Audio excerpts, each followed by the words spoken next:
Menjelang pergantian tahun, pusat kebugaran seperti Tribe di San Francisco, negara bagian California ini biasanya mengalami lonjakan jumlah klien. Tapi dengan pengetatan kembali PSBB karena lonjakan kasus COVID, tak banyak pelanggan dan kelas pun sebagian pindah online. Next year, we're looking at least 50% of the health and fitness studios, brick and mortars, are going to be gone. And if they're not gone already, I think they're heading that way. It's unfortunate, especially as health and wellness is so important for keeping us healthy and helping us fight COVID. But I think it's just the reality we're in. It's just such a competitive market with not very high margins.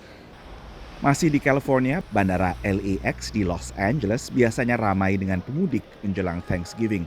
Tapi dengan anjuran pejabat setempat dan Pusat Pengendalian Penyakit AS CDC, tak banyak yang tetap mudik tahun ini.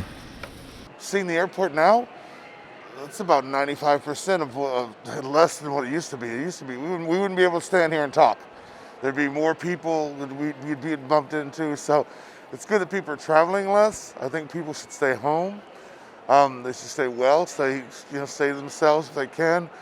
It gets lonely out there, though. I mean, if you live by yourself, you're by yourself, and it sucks. So, but you could always Zoom. You could always talk to people over the phone. This holiday season is unprecedented due to the global pandemic, and it's very difficult to make any predictions on our travel numbers.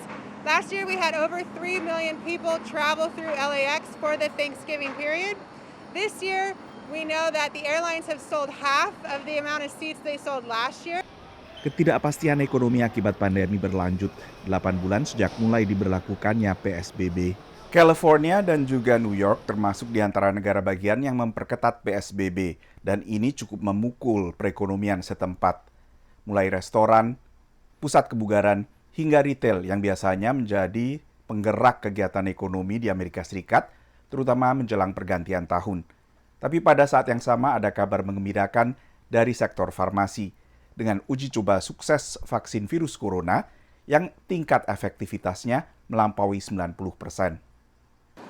Pfizer lalu Moderna mengumumkan hasil uji coba klinis mereka, sedikit membuat optimis pelaku usaha dan investor. The rise in COVID cases is happening in the here and now, and it is absolutely scary news.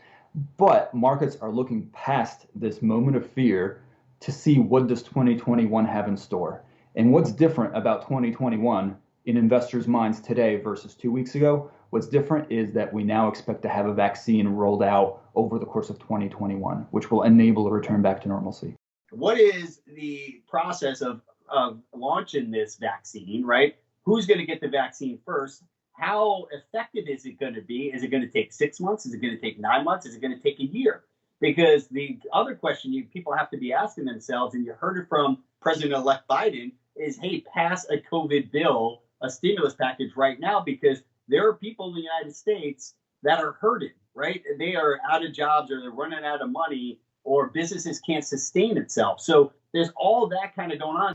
Data Departemen Tenaga Kerja AS menyebutkan jumlah pemohon tunjangan pengangguran baru menembus 740.000 orang, melebihi perkiraan analis dan mencerminkan dampak berkelanjutan pandemi terhadap perekonomian. Dari Washington DC, Nova Purwadi, VOA.